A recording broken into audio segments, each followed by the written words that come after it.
Terima kasih Bapa yang baik, yang kami muliakan di dalam nama Tuhan kami Yesus Kristus. Karena kebaikan Tuhan dari hari ke hari, hingga sepanjang minggu ini dan di pagi hari yang indah ini, karena kasih kemurahan Tuhan, kami mau menikmati bait-Mu, kami mau menikmati hadirat-Mu Tuhan. Tuhan tahu kerinduan hati kami untuk pagi hari yang indah ini bersama-sama menikmati hadirat Tuhan. Terima kasih Tuhan sudah tuntun kami dan tuntun saudara-saudara kami yang masih di perjalanan maupun di rumah untuk menikmati hari yang indah ini, untuk bersama-sama menikmati hadirat Tuhan. Ini hidup kami Tuhan, ini hidup kami. Kami bersyukur punya Tuhan yang sangat baik dan kami akan memuji, menyembah Engkau lebih lagi karena kami mau mengucap syukur atas kebaikan Tuhan. Terima kasih Tuhan, terima kasih. Mari semua yang mau lebih lagi menyembah Tuhan sama-sama katakan amin. Haleluya. Karena kasih kemurahan Tuhan, kebaikan Tuhan semata, pagi hari yang indah ini kita bisa bersama-sama menikmati hadirat Tuhan. Mari kita sama-sama naikkan pujian. Yesus, Kau sungguh baik. Haleluya Yesus. Haleluya Yesus. Engkau Allah kami yang sungguh baik. Engkau yang kami sembah di dalam nama Tuhan kami Yesus. Engkau sungguh Yesus yang sungguh baik. Haleluya, haleluya Yesus. Terima kasih Yesus.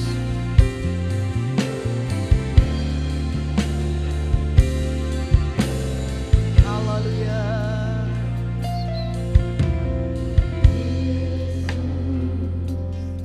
Oh sungguh baik, haleluya Yesus, namamu indah Yesus, ku cinta Kau selalu, ku tinggikan, ku agungkan selamanya. Yesus Kau sungguh baik. Haleluya, haleluya, haleluya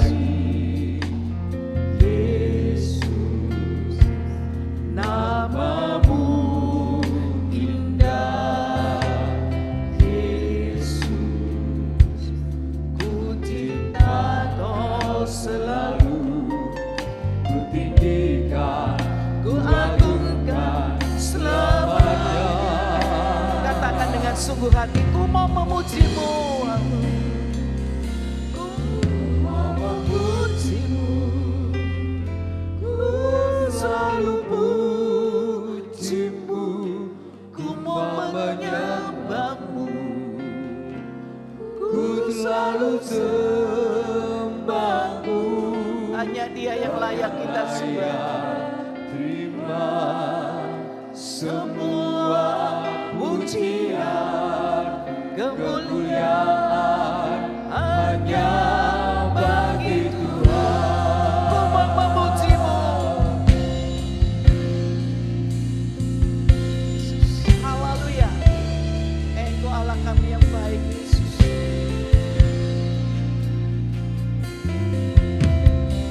Yesus, Kau sungguh baik. Yesus, namamu indah. Yesus, ku cinta Kau selalu, ku tinggikan, ku agungkan selamanya. Yesus Kau sungguh baik.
hamba.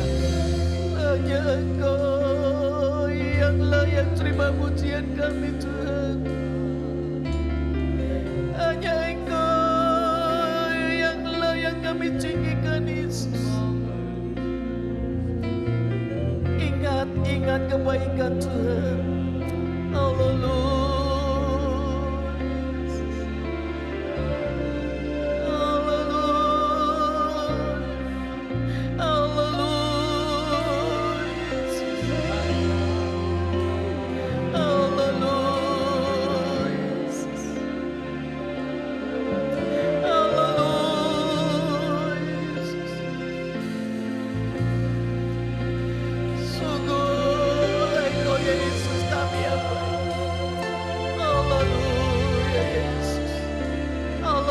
Haleluya Yesus. Haleluya Yesus. Haleluya Yesus. Engkau sangat baik dalam hidupan kami Yesus. Ya. Engkau sangat termanis dalam hidupan kami Yesus. Haleluya.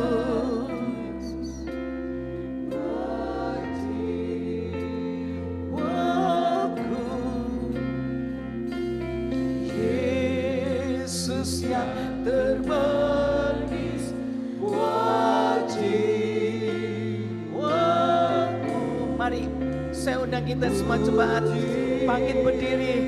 Katakan, Yesus, Engkau yang termanis dalam hidup kami. Haleluya Yesus.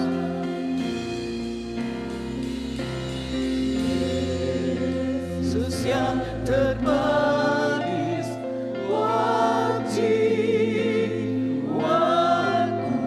tiada ilah lain, tiada hal yang lain yang begitu memuaskan jiwa kami selain pribadi-Mu Tuhan.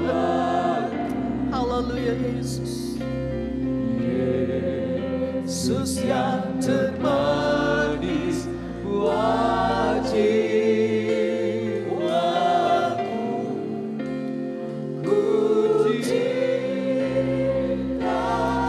mari semua yang mencinta Tuhan katakan, Yesus yang termanis.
Haleluya. Engkau yang baik, Engkau yang termanis dalam kehidupan kami. Hanya Engkau yang layak kami puja, Engkau yang layak kami puji. Mari semua yang cinta Tuhan, yang mau lebih lagi memuji Tuhan, bersama-sama kita katakan amin. Mari yang limpah sukacita beri tepuk tangan yang sangat meriah untuk Tuhan. Haleluya. Ada sukacita di bait sucinya. Dia mau curahkan sukacita itu untuk kita. Mari kita nyanyi dengan sukacita di pagi hari yang indah ini. Haleluya. Haleluya.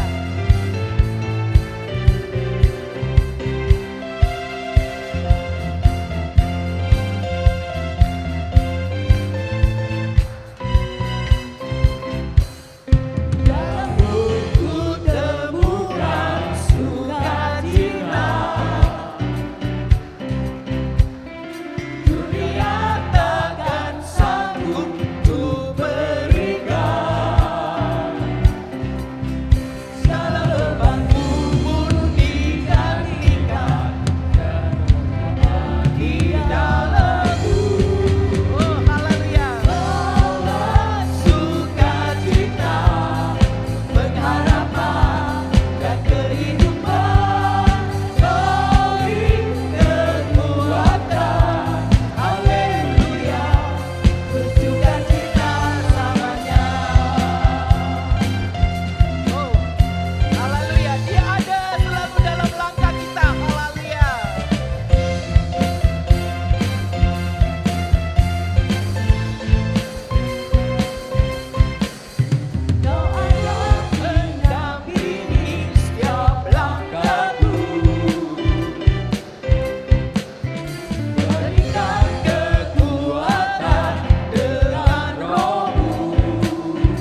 duduk, beri semangat, beri tepuk tangan yang paling meriah untuk Tuhan. Haleluya.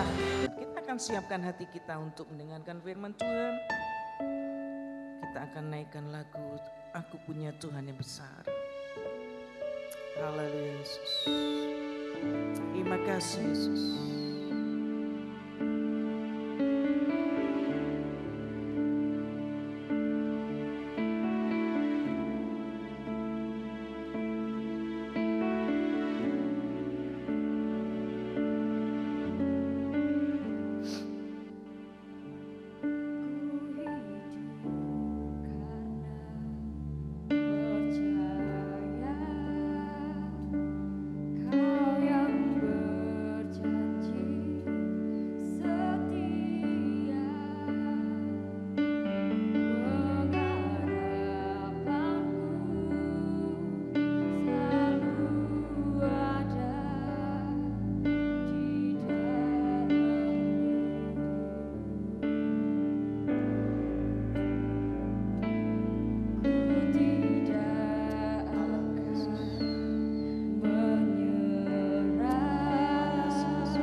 Bersama katakan, aku punya Tuhan yang besar. Haleluya Yesus. Aku punya Tuhan yang besar, yang tak berjanji. Dia Allah yang berjanji dan sanggup menepati janjinya.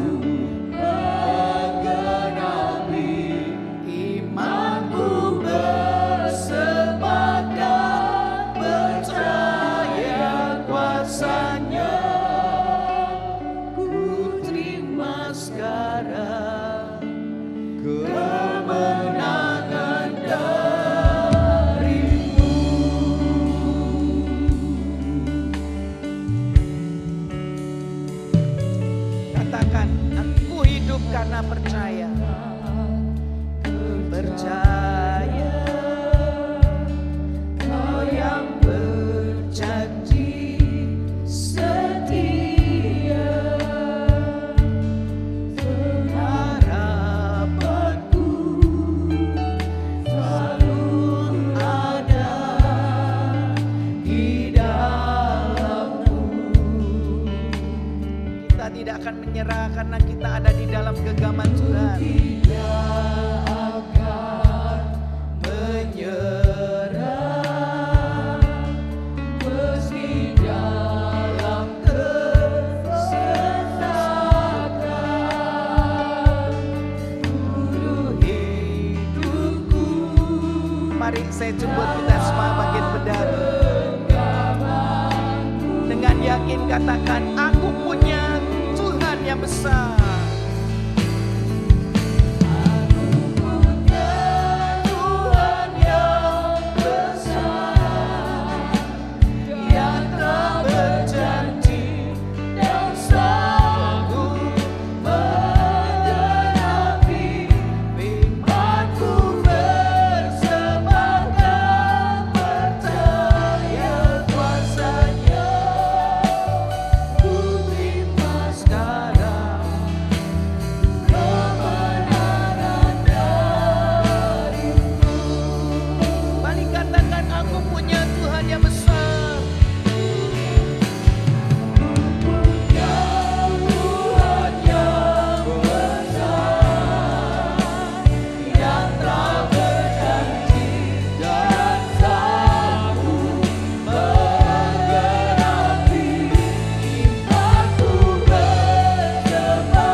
besar.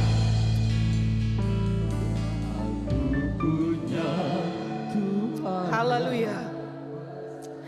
Ya, Engkaulah Tuhan kami yang besar, Yesus. Kami tak akan menyerah karena kami selalu ada dalam genggaman tangan-Mu. Engkau Allah yang selalu menepati janji-janji-Mu, Tuhan. Ku terima sekarang. Oh, bersama-sama dengan sungguh hati katakan, aku punya Tuhan yang besar. Haleluya, Yesus. Tuhan yang besar. Layanan selanjutnya saya serahkan kepada yang melayani firman. Haleluya.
Mari jemaat Tuhan, kita sama-sama datang kepada Tuhan. Tuhan, pagi hari ini kami menghampiri tahta kasih karunia-Mu. Kami bukan siapa-siapa Tuhan tanpa Engkau. Kami tidak mampu Tuhan berjalan sendiri. Biarlah Tuhan pagi hari ini kami mau berkomitmen Tuhan. Kami mau tetap setia kepada Engkau Tuhan. Apapun dan siapapun keadaan kami hari ini Tuhan, biarlah Tuhan pagi hari ini Kau jadikan jemaat-Mu menjadi tanah hati yang subur, supaya setiap benih firman yang pagi hari ini dibagikan itu tidak berlalu begitu saja, tapi biarlah benih firman itu boleh bertumbuh, berbuah, bahkan boleh mengubah setiap kehidupan kami Tuhan. Kami datang tidak sia-sia Tuhan pagi hari ini. Biarlah Tuhan Kau sendiri yang berfirman. Berfirmanlah Tuhan pagi hari ini. Berfirmanlah Tuhan. Berkata-katalah Tuhan pagi hari ini. Kami siap mendengarkan firman-Mu. Hamba-Mu terbatas Tuhan. Hamba-Mu tidak lebih baik dari yang lain. Biarlah kiranya Engkau mengurapi setiap kami Tuhan pagi hari ini. Urapi hamba-Mu, urapi jemaat-Mu Tuhan. Kami rindu Tuhan. Kami tidak menjalankan rutinitas kami Tuhan untuk beribadah kepada-Mu. Tapi kami rindu mendengarkan suara-Mu yang begitu luar biasa buat hidup kami. Pakai setiap kami Tuhan. Biarlah kami mau menjadi seorang murid yang taat untuk mendengarkan firman-Mu. Sembunyikan hamba-Mu di belakang salib-Mu. Kami percaya 2-3 orang berkumpul Kau ada. Dan pagi hari ini pun Kau hadir di tempat ini Tuhan. Kami adalah umat yang menang, kami orang yang menang di dalam Kau Tuhan. Terima kasih ya Bapak, terima kasih. Kami mau sambut kebenaran firman-Mu Tuhan pagi hari ini dengan ucapan syukur. Hanya di dalam nama Tuhan Yesus Kristus, haleluya, amin. Silakan duduk. Shalom. Apa kabar hari ini? Luar biasa ya, puji Tuhan. Saya juga bersyukur hari ini saya boleh ada di tempat ini, saya boleh berdiri di tengah-tengah Bapak Ibu Saudara semua. Ini sungguh bukan karena kekuatan saya, ini semua karena kekuatan Tuhan yang luar biasa mengalir di dalam kehidupan saya secara pribadi ya. Bapak Ibu, pagi hari ini satu tema yang diberikan oleh Bapak Gembala, harusnya 1 minggu yang lalu saya harus sampaikan tema ini, tapi karena mendadak saya sakit dan harus dirawat di rumah sakit ya beberapa waktu yang lalu karena tensi darah yang sempat naik, dan itu tidak bisa saya atasi karena mual dan muntah yang berkepanjangan itu, akhirnya saya harus dirawat di rumah sakit. Dan bersyukur hari ini Tuhan sudah segarkan kembali ya. Jadi saya hari ini mau menyampaikan tentang tema yang diberikan oleh Bapak Gembala tepatnya 2 minggu yang lalu ya, pertolongan Tuhan bagi orang percaya ya. Jadi tanpa kita sadari ya, saya pagi hari ini juga nggak tahu berapa lama Bapak Ibu Saudara semua menjadi orang Kristen ya. Kalau saya sih jadi orang Kristen sejak di dalam kandungan mama saya ya, karena mama saya aktivis juga di gereja ini. Jadi sejak di dalam kandungan saya sudah menjadi orang Kristen ya. Tetapi permasalahannya, apakah secara pribadi saya sudah menerima pertolongan Tuhan? Karena berbicara tentang pertolongan Tuhan, berbicara juga tentang janji Tuhan, berbicara juga tentang kebaikan Tuhan yang boleh terjadi di dalam kehidupan setiap kita pagi hari ini. Jadi pertanyaannya, kapan waktu yang tepat kita membutuhkan pertolongan Tuhan? Kalau saya bertanya kepada Bapak Ibu semua, tidak ada di tempat ini yang tidak butuh pertolongan Tuhan. Saya percaya ketika Bapak Ibu Saudara semua datang di tempat ini pagi hari ini, itu sudah menunjukkan bahwa Bapak Ibu sesungguhnya butuh Tuhan. Amin. Bapak Ibu setuju dengan saya pagi hari ini kita semua butuh Tuhan? Ya. Saya tetap percaya ya, setiap kita tidak ada yang kebal dengan masalah. Setiap kita tidak ada yang imun terhadap setiap persoalan kesulitan yang diizinkan Tuhan terjadi dalam hidup kita. Makanya kalau kita ditanya kapan waktunya kita membutuhkan pertolongan Tuhan. Kalau pertanyaan ini datang kepada saya secara pribadi, saya akan berkata, saya butuh pertolongan Tuhan saat saya sudah tidak berdaya. Ketika kita masih kuat, ketika segalanya masih ada dalam hidup saya secara pribadi, saya masih belum membutuhkan Tuhan seutuhnya. Karena saya merasa saya masih bisa. Saya merasa saya masih mampu untuk mengatasi permasalahan saya. Saya merasa saya belum butuh Tuhan. Tapi pertanyaannya, ketika semuanya sudah habis, ketika semuanya tidak tersisa di dalam kehidupan kita baru merasa, Tuhan, aku butuh Engkau. Tuhan, aku butuh pertolongan-Mu. Dan ironisnya, ketika kita memanggil Tuhan, Tuhan katakan, ya ada apa? Help me, tolong saya. Tetapi pada saat Tuhan berkata, Tuhan memberikan petunjuk kepada kita tidak serta-merta melakukan apa yang diperintahkan oleh Tuhan. Sukanya kita apa Bapak Ibu? Sukanya kita memakai cara kita. Sukanya kita melakukan apa yang kita sukai. Sukanya kita melakukan apa yang kita inginkan. Kita tidak langsung menerima jawaban dari Tuhan ketika Tuhan perintahkan. Seandainya saya mengibaratkan ini sebuah jurang, Deborah, kamu lompat dari sini ke situ. Saya masih tawar-menawar sama Tuhan. Tuhan, ini jurang, Tuhan, gak mungkin aku melompat ke situ. Tuhan kita bukan Tuhan yang kejam Bapak Ibu. Kalau Dia perintahkan kita saat ini, Dia tahu kapasitas kita, Dia tahu kemampuan kita. Jadi hari ini, apapun yang terjadi di dalam kehidupan kita, apapun yang diperintahkan Tuhan dalam kehidupan kita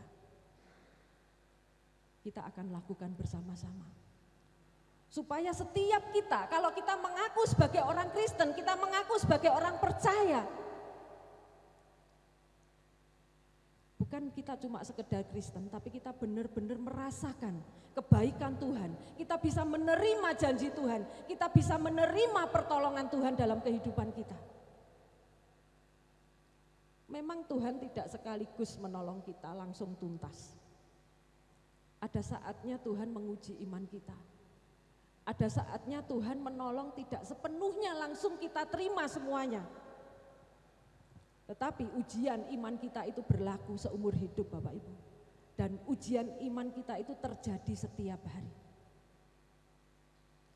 Next, kita mau melihat kebenaran firman Tuhan pagi hari ini. Di dalam Yeremia 17 ayat yang ke-5 sampai yang ke-6, di situ dikatakan bahwa beginilah firman Tuhan, terkutuklah orang yang mengandalkan manusia, yang mengandalkan kekuatannya sendiri dan yang hatinya menjauh daripada Tuhan. Ia akan seperti semak bulus di padang belantara, ia tidak akan mengalami datangnya keadaan baik, ia akan tinggal di tanah angus, di padang gurun, di negeri padang asin yang tidak berpenduduk. Jadi firman Tuhan sekali lagi katakan, terkutuklah orang yang mengandalkan kekuatannya sendiri, yang mengandalkan manusia. Bapak Ibu, jujur beberapa waktu lalu ketika masalah itu boleh datang di dalam hidup saya sempat kecewa ya dengan teman-teman, saya sempat kecewa dengan orang-orang yang selalu dekat dengan saya. Kenapa sih mereka tidak bisa menolong saya? Karena saya selalu melihat, saya selalu mengandalkan orang itu harusnya bisa nolongin saya. Dan firman Tuhan hari ini begitu memberkati saya. Seberapa hebatnya kita Bapak Ibu. Jangan sekali-sekali kita mengandalkan kekuatan kita. Tuhan tidak suka ketika kita sibuk mengandalkan kekuatan yang ada di dalam kehidupan kita. Dan pagi hari ini bagaimana kita bisa sebagai orang percaya, kita bisa menerima pertolongan Tuhan itu. Kita bisa menerima janji Tuhan, kita bisa menerima kebaikan Tuhan dalam hidup kita. Next, kita lihat yang berikutnya. Ketika kita mengandalkan Tuhan, apa yang kita terima? Diberkatilah orang yang mengandalkan Tuhan, yang menaruh harapannya pada Tuhan. Ia akan seperti pohon yang ditanam di tepi air, yang merambatkan akar-akarnya ke tepi batang air, dan yang tidak mengalami datangnya panas terik, dan yang daunnya tetap hijau, yang tidak khawatir dalam tahun kering, dan yang tidak berhenti menghasilkan buah. Amin Bapak Ibu. Ketika hidup kita tersimpan, ketika hidup kita melekat pada sang pokok anggur yaitu Yesus, maka apapun yang kita kerjakan, di musim yang kering pun, kalau orang Jawa bilang paceklik pun ya, paceklik itu masa yang begitu sukar, masa yang sulit dan di situ tidak mungkin bisa menghasilkan buah. Tetapi orang yang mengandalkan Tuhan, di musim yang kering sekalipun, ada buah yang dihasilkan dari kehidupan orang itu. Saya selalu belajar dari setiap kesulitan yang saya alami. Karena tidak ada cara lain, Tuhan mendidik saya, Tuhan menghajar saya, Tuhan membentuk hidup saya. Melalui setiap kesulitan, melalui setiap kesukaran, melalui setiap tekanan yang ada dalam hidup saya. Justru disitulah saya bisa menghasilkan buah yang diinginkan oleh Tuhan. Tidak mudah Bapak Ibu menjalani. Tidak mudah orang berkata-kata. Makanya saya terberkati sekali dengan apa yang dikatakan oleh Bu Heni.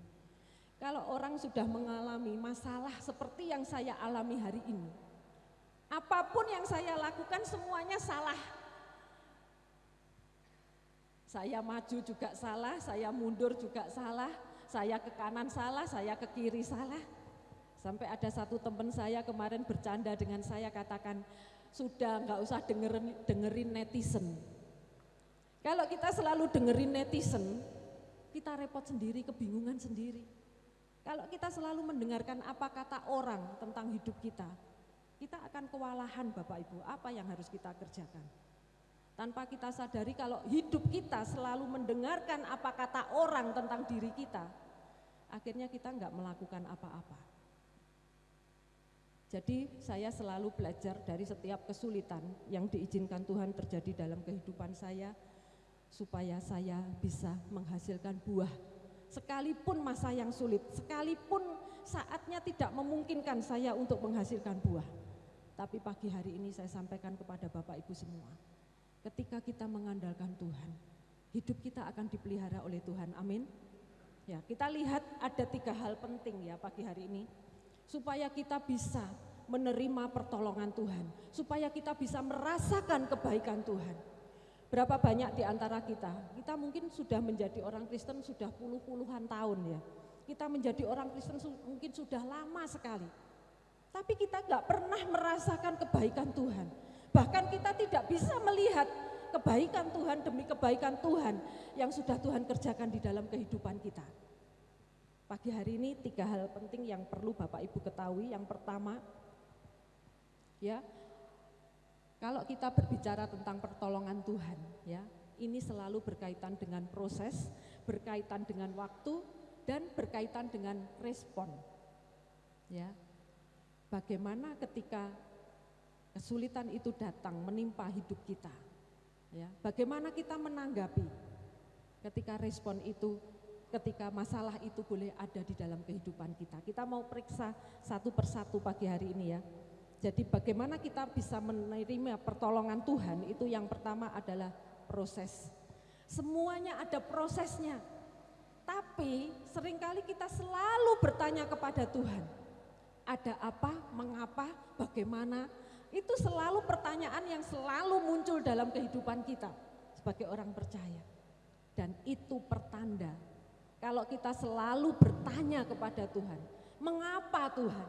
Ada apa Tuhan? Tuhan izinkan semuanya itu terjadi dalam hidup saya.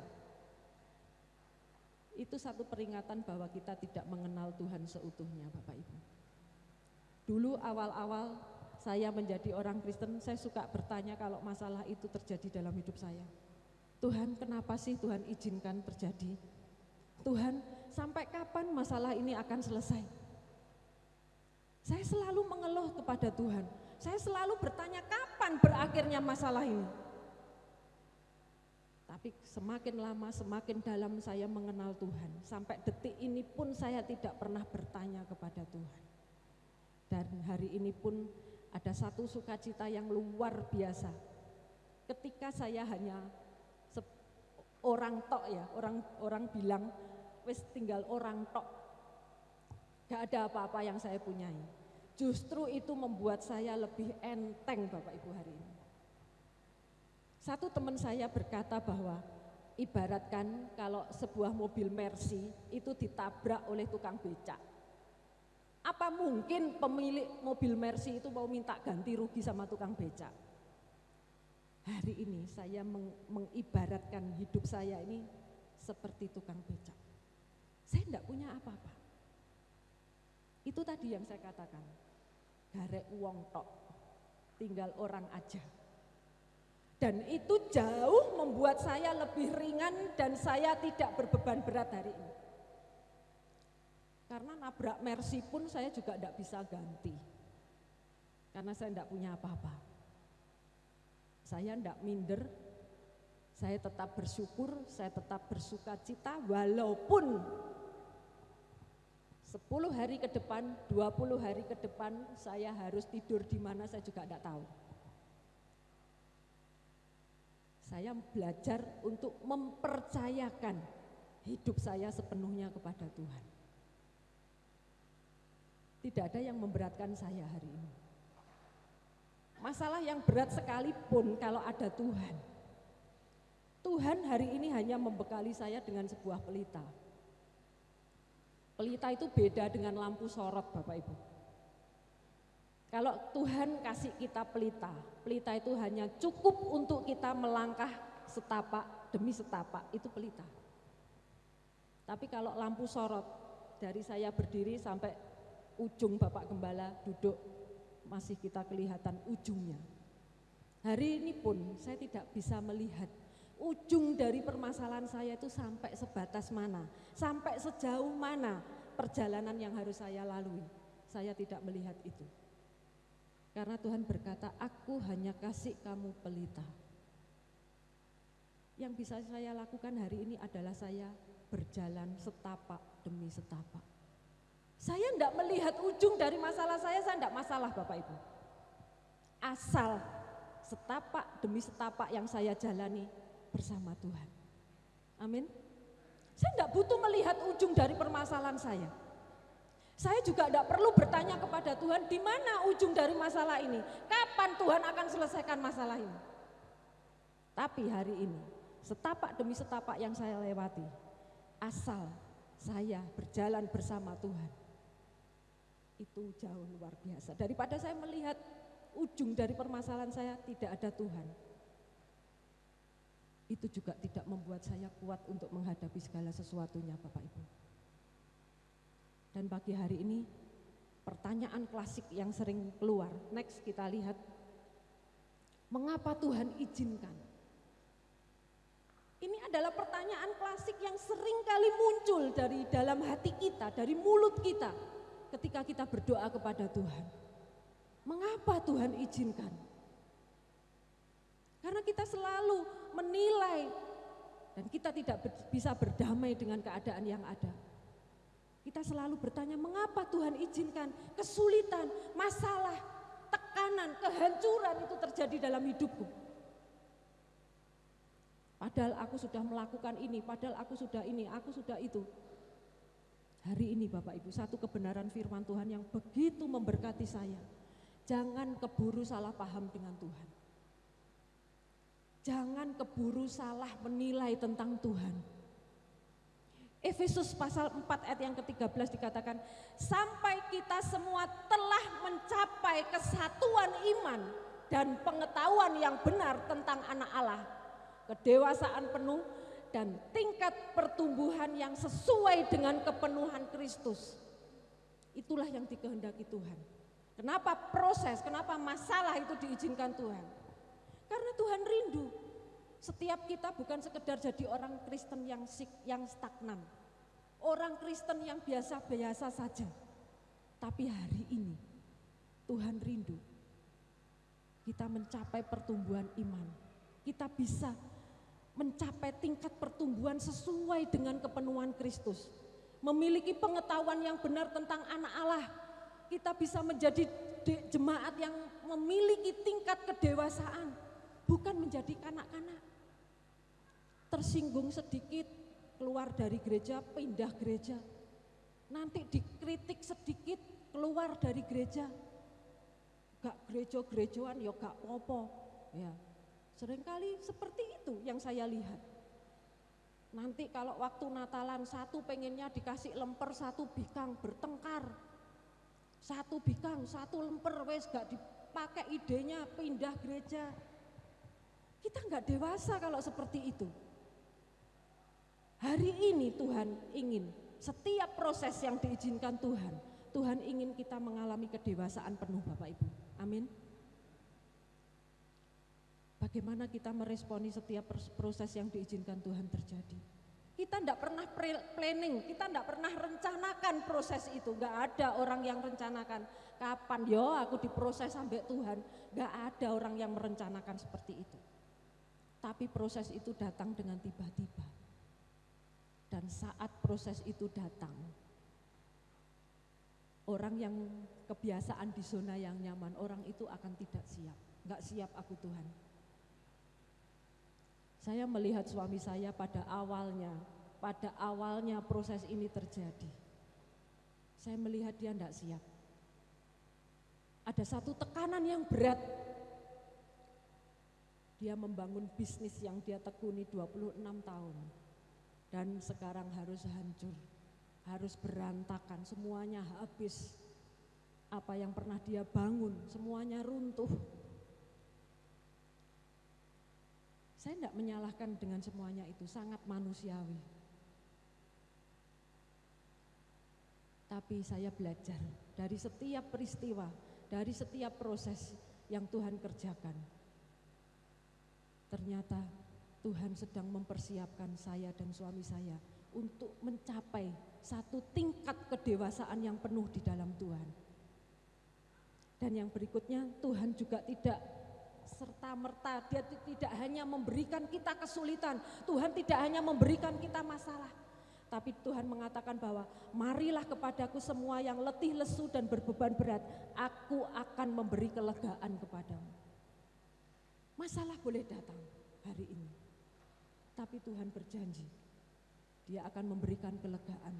Kelegaan artinya kita disanggupkan, kita dimampukan.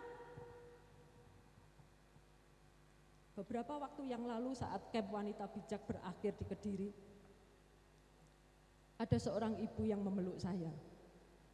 Karena di Wanita Bijak ada satu peraturan, orang yang terlibat dalam pelayanan Wanita Bijak, mereka tidak sedang terlibat dengan masalah hukum. Dan hari ini, saya adalah orang yang terlibat dengan hukum. Ada orang yang menggugat saya lewat pengadilan. Saya mengakui dengan atasan saya, dengan pemimpin saya. Hari ini saya silent dulu, Bu. Saya enggak berbicara, Bapak Ibu, saya hanya duduk. Saya datang, sekalipun saya tidak harus jadi pembicara, saya tetap datang. Support sama teman-teman, saya datang. Saya nikmati sesi demi sesi sampai selesai. Saat camp ini berakhir, ada seorang ibu yang memeluk saya. Bu Dep, walaupun hari ini kamu enggak berbicara, aku melihat teladan yang luar biasa. Sekalipun kamu enggak mengeluarkan sepatah kata pun untuk camp kali ini. Ketika aku melihat Bu Dep duduk di belakang, aku melihat satu teladan yang luar biasa. Aku melihat satu teladan iman yang luar biasa. Yang itu bisa memotivasi saya. Saya kaget, Bapak Ibu. Masih ada orang yang punya pandangan seperti itu. Ketika saya enggak menyampaikan apapun, orang itu sudah belajar dari hidup saya. Bukan hal yang mudah. Teladan itu ternyata bukan menunggu kita sempurna. Saat saya enggak sempurna pun orang masih bisa melihat teladan dari hidup saya. Dan ini adalah hal yang luar biasa. Kamu diam pun enggak usah berkata-kata, aku loh sudah melihat teladan hidupmu yang luar biasa. Hari ini adakah di antara kita bisa menjadi teladan bagi teman-teman kita? Teladan bukan orang yang sempurna, kita tidak nunggu sempurna untuk menjadi teladan. Hidup ini selalu melihat dan dilihat, Bapak Ibu. Suka tidak suka, orang selalu melihat, orang selalu menilai hidup kita. Jadi pagi hari ini saya ingin satukan pandangan kita bahwa untuk menerima pertolongan Tuhan, ada proses yang harus kita alami. Ada peristiwa demi peristiwa yang itu mungkin bukan sesuai dengan keinginan kita, tidak sesuai dengan harapan kita, tapi itu diizinkan Tuhan terjadi. Karena Tuhan rindu menyatakan kemuliaannya, Tuhan rindu menyatakan pertolongannya lewat setiap proses yang ada. Next, kita lihat yang berikutnya. Di dalam Yesaya 41 ayat yang ke-10, ya, di situ dikatakan, janganlah takut sebab aku menyertai engkau, janganlah bimbang sebab aku ini Allahmu, aku akan meneguhkan, bahkan aku akan menolong engkau, aku akan memegang engkau dengan tangan kananku yang membawa kemenangan. Tuhan sudah setting hidup kita, Bapak Ibu, hari ini. Jangan pernah takut, jangan pernah bimbang. Tuhan yang akan memegang kita dengan tangan kanannya. Dan Dia akan menjadikan kita sebagai umat-umat yang menang. Orang-orang yang menang. Sekalipun saat ini orang boleh memandang sebelah mata. Saya awalnya sempat berpikir bahwa orang berkhotbah itu adalah orang yang sudah menang. Tapi setiap kali saya menolak pelayanan ini, Tuhan selalu berbicara secara pribadi di hati saya. Apa karena aku belum menolong kamu, kamu sudah tidak mau menyampaikan firman-Ku? Apa enggak ada satu kebaikan yang bisa kamu bagikan kepada orang lain? Itu satu teguran yang begitu luar biasa. Ketika saya menolak setiap pelayanan yang diberikan, Bapak Gembala pun beberapa kali memberikan, saya juga tolak. Maaf Om, saya belum bisa. Maaf Om, saya tidak siap. Tapi karena Tuhan rindu saya membagikan. Walaupun saya belum mengalami kemenangan, masih separuh yang ditolong oleh Tuhan. Masih setengahnya, Bapak Ibu. Tapi luar biasa, apa yang tidak pernah saya pikirkan, bahkan apa yang tidak pernah timbul di dalam hati saya, itu yang diberikan oleh Tuhan kepada saya. Karena saya selalu mengasihi Tuhan. Apapun kondisi saya tidak akan menukarkan Tuhan dengan apapun. Ujian boleh datang dalam hidup saya, tapi iman percaya saya tidak pernah bisa tergantikan oleh apapun. Yang berikutnya, yang kedua, terkait dengan pertolongan Tuhan yang kedua adalah berbicara tentang waktu. Berapa banyak orang Kristen gagal menerima pertolongan Tuhan karena dia tidak sabar dengan waktunya Tuhan. Waktu kita bukan waktunya Tuhan, Bapak Ibu. Waktu kita bukan waktunya Tuhan, kita mintanya semuanya instan, kita mintanya semuanya cepet. Tuhan kok gak cepet-cepet toh? Memang beberapa waktu lalu saya sempat berpikir, Tuhan iki wis mepet Tuhan. Rasanya udah ngenit sekali ya, rasanya saya merasakan ini sudah mepet sekali. Kenapa sih Tuhan gak segera menolong? Harusnya mudah Bapak Ibu Tuhan untuk menolong saya percaya gak sukar. Tapi memang Tuhan izinkan waktu yang panjang. Tuhan menguji sampai di mana kesabaranmu, sampai di mana iman percayamu ketika engkau menantikan pertolonganku. Dan hari ini, waktu itu juga berbicara tentang kesabaran. Next yang berikutnya, ya, kalau kita berbicara tentang waktu, ya kita harus sabar. Sabar itu artinya menerima situasi sulit tanpa memberi batas waktu kepada Tuhan untuk mengubahnya. Jangan batasi Tuhan untuk mengubah hidupmu, Bapak Ibu. Orang sabar itu bukan sekedar orang yang tidak gampang marah, bukan cuma sekedar itu. Tapi yang dimaksud orang yang sabar itu adalah orang yang bisa menerima situasi sulit tanpa memberi batas waktu kepada Tuhan untuk mengubahnya. Suka-sukanya Tuhan.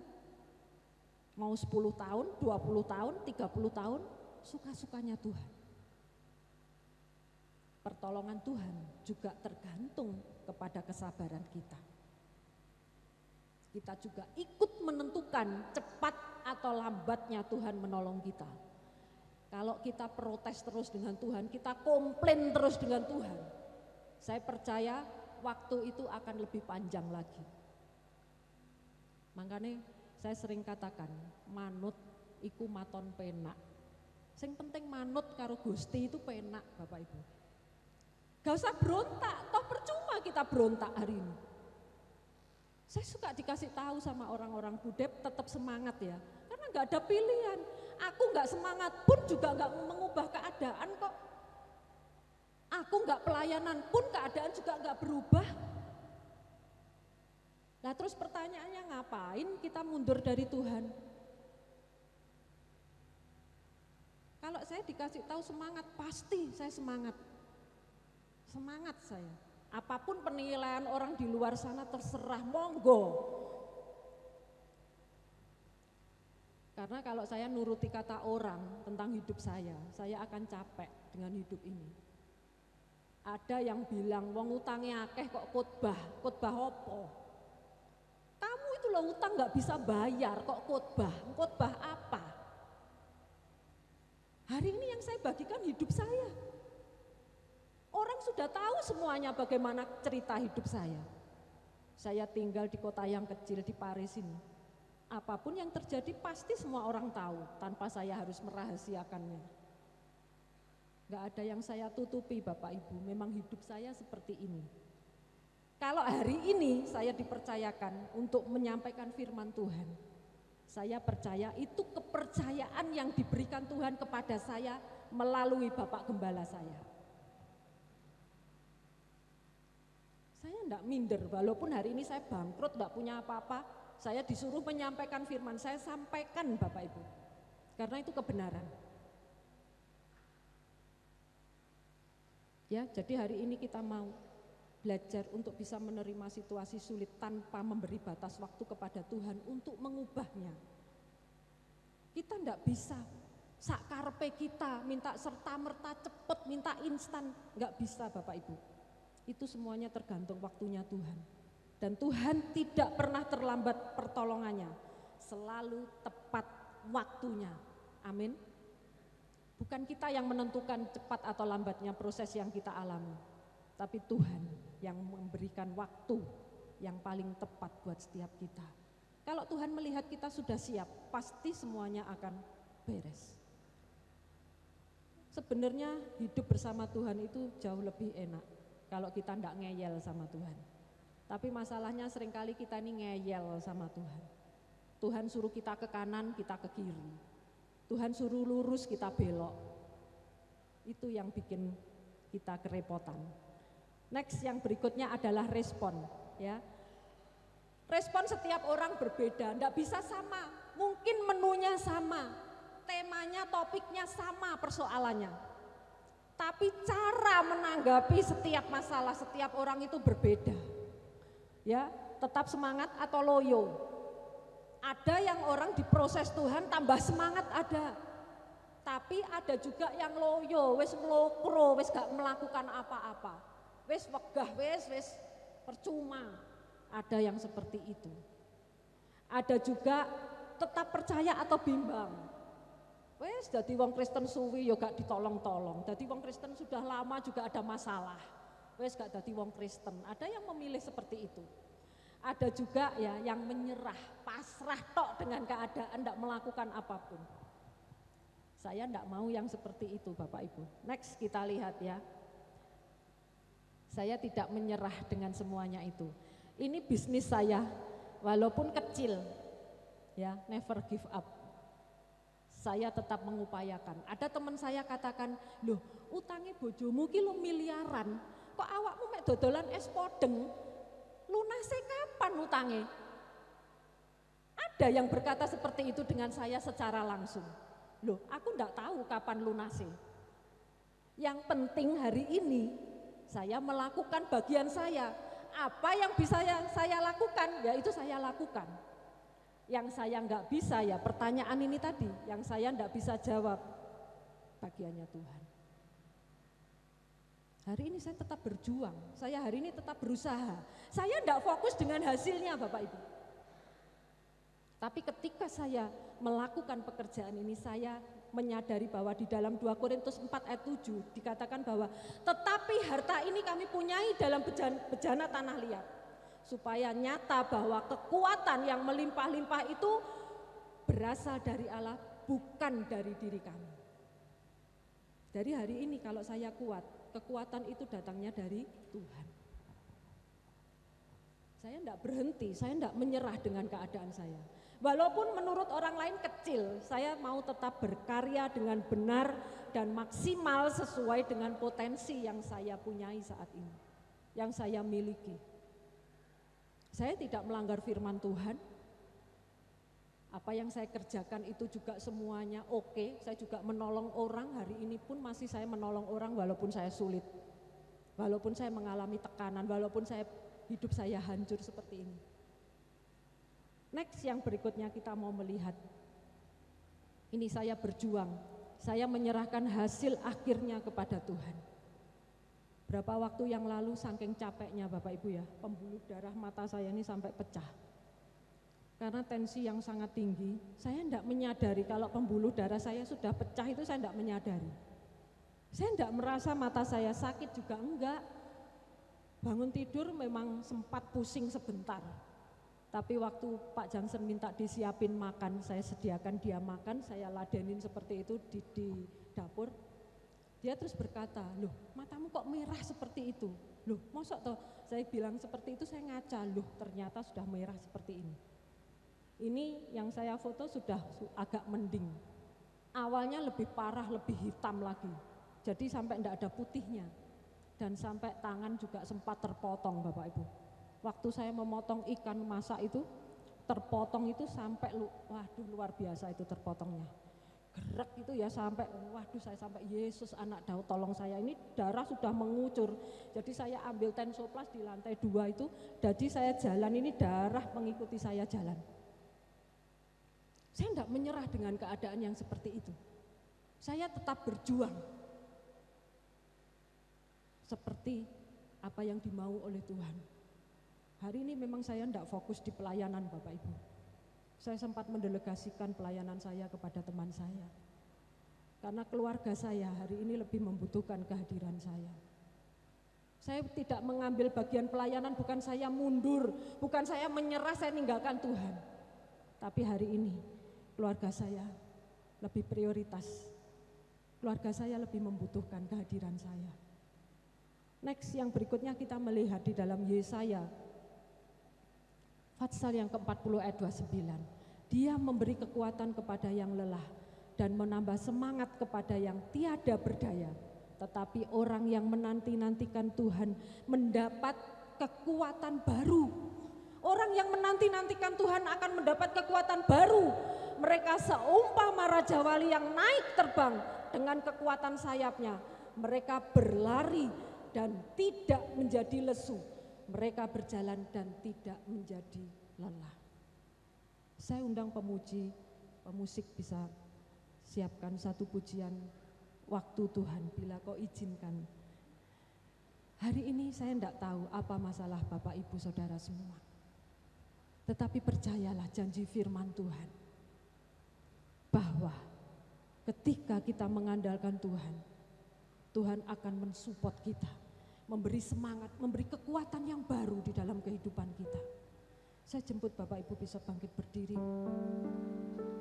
Kita sama-sama mau datang kepada Tuhan. Kita mau jujur di hadapan Tuhan. Saya percaya setiap kita yang datang pagi hari ini, tidak ada satupun yang tidak membutuhkan Tuhan. Saya tetap percaya bahwa waktu Tuhan itu adalah waktu yang terbaik. Jadi kalau saat ini segala sesuatu diizinkan Tuhan terjadi dalam hidup kita, percayalah Bapak Ibu, ada rencana yang dahsyat, ada rencana yang besar yang akan terjadi dalam kehidupan setiap kita. Kita pujikan lagu ini dari awal, bila kau izinkan.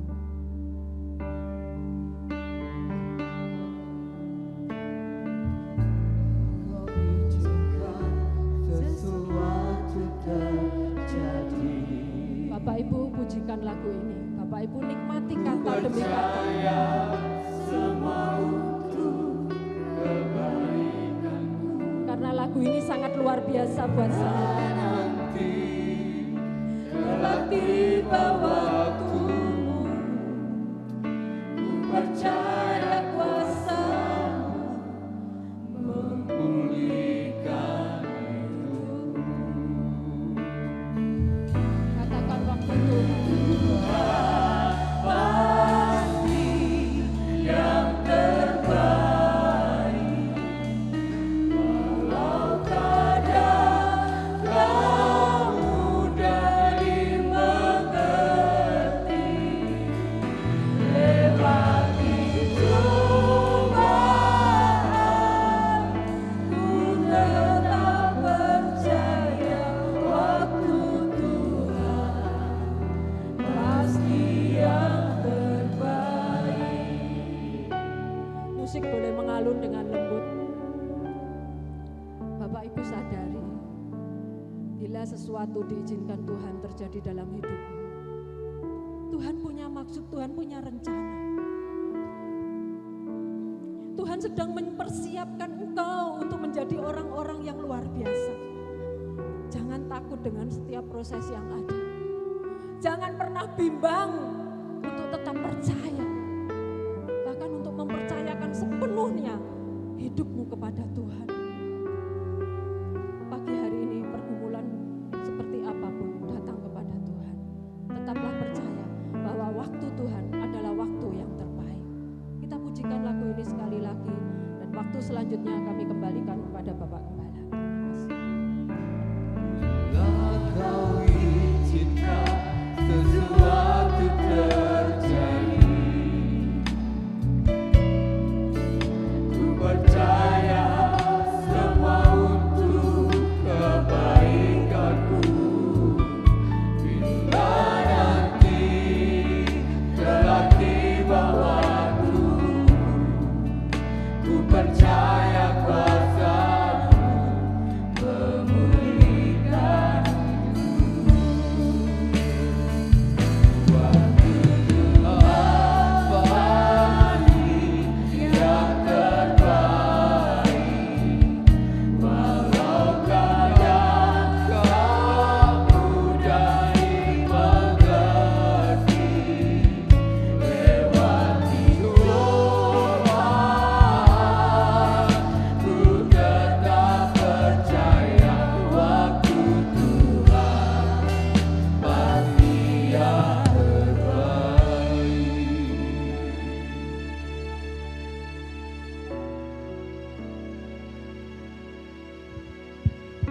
pria di dalam doa, wanita setengah suara, waktu Tuhan. Haleluya, Bapa kami bersyukur. Haleluya, Yesus.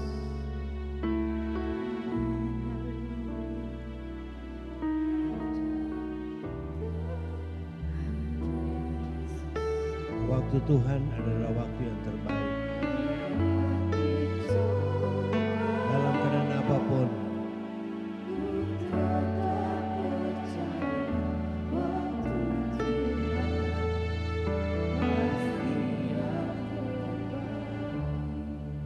terima kasih buat firman-Mu yang datang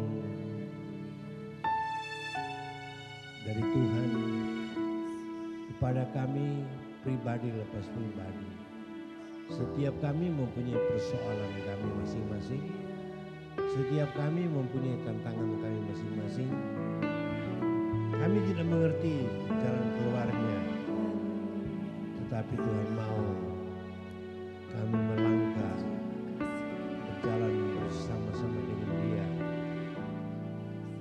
Seperti Yesaya katakan, orang yang berjalan di dalam kegelapan, manusia-manusia yang berjalan dalam kesusahan, dalam masalah, dalam persoalan, telah melihat terang yang besar.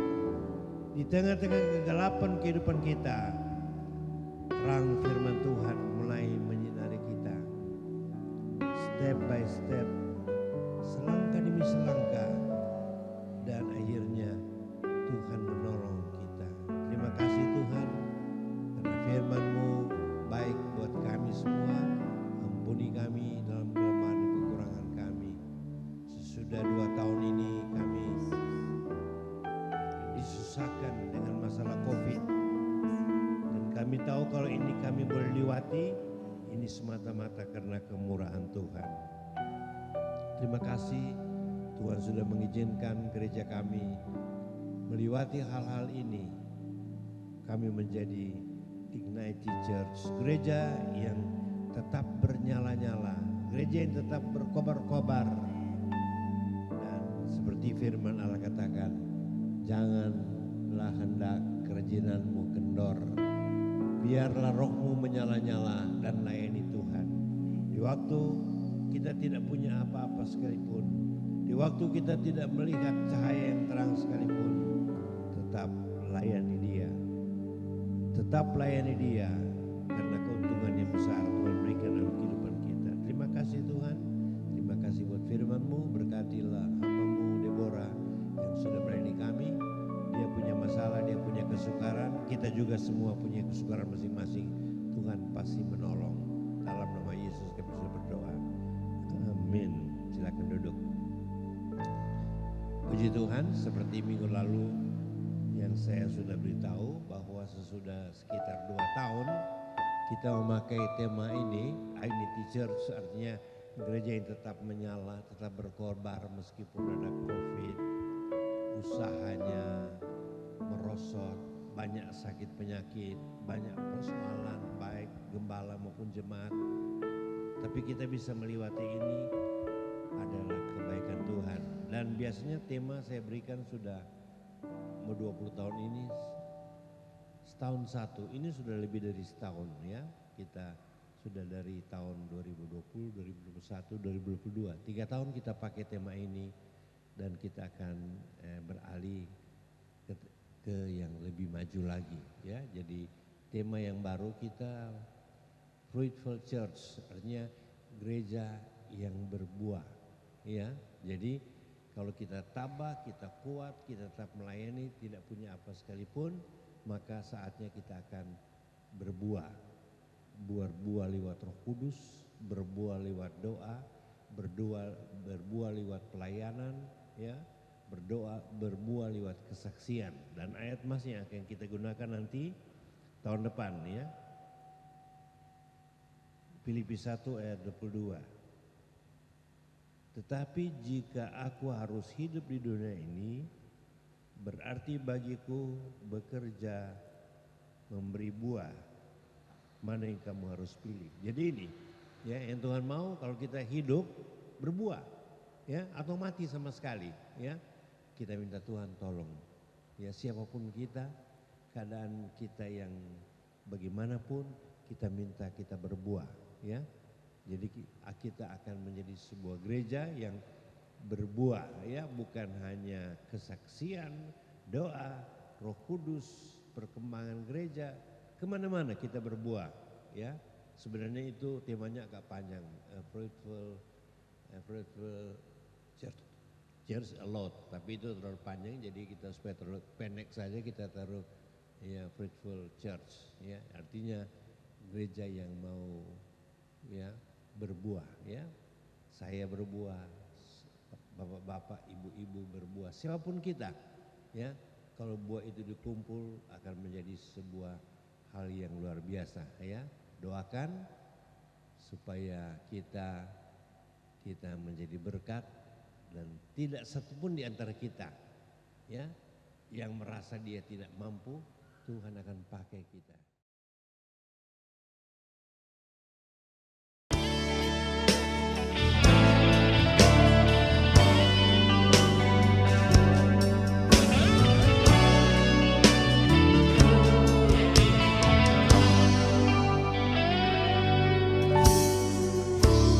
Kekuatan di hidupku,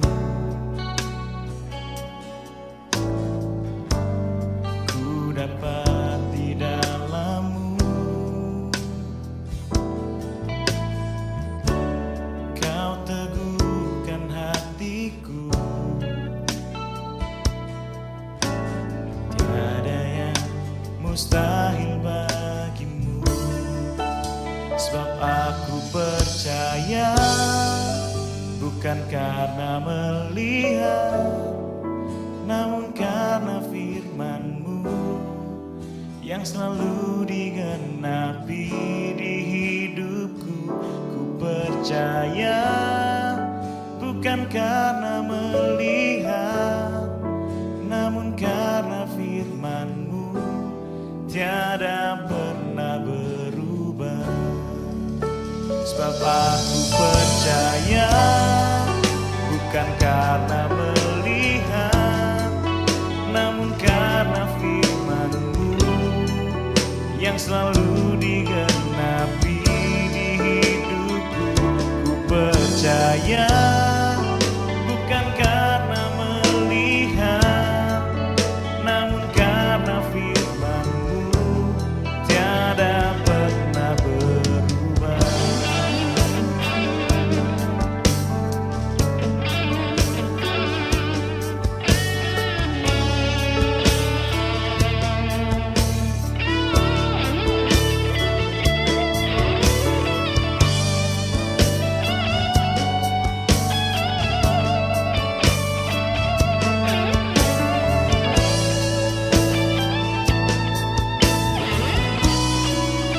Sebab aku percaya, bukan karena melihat,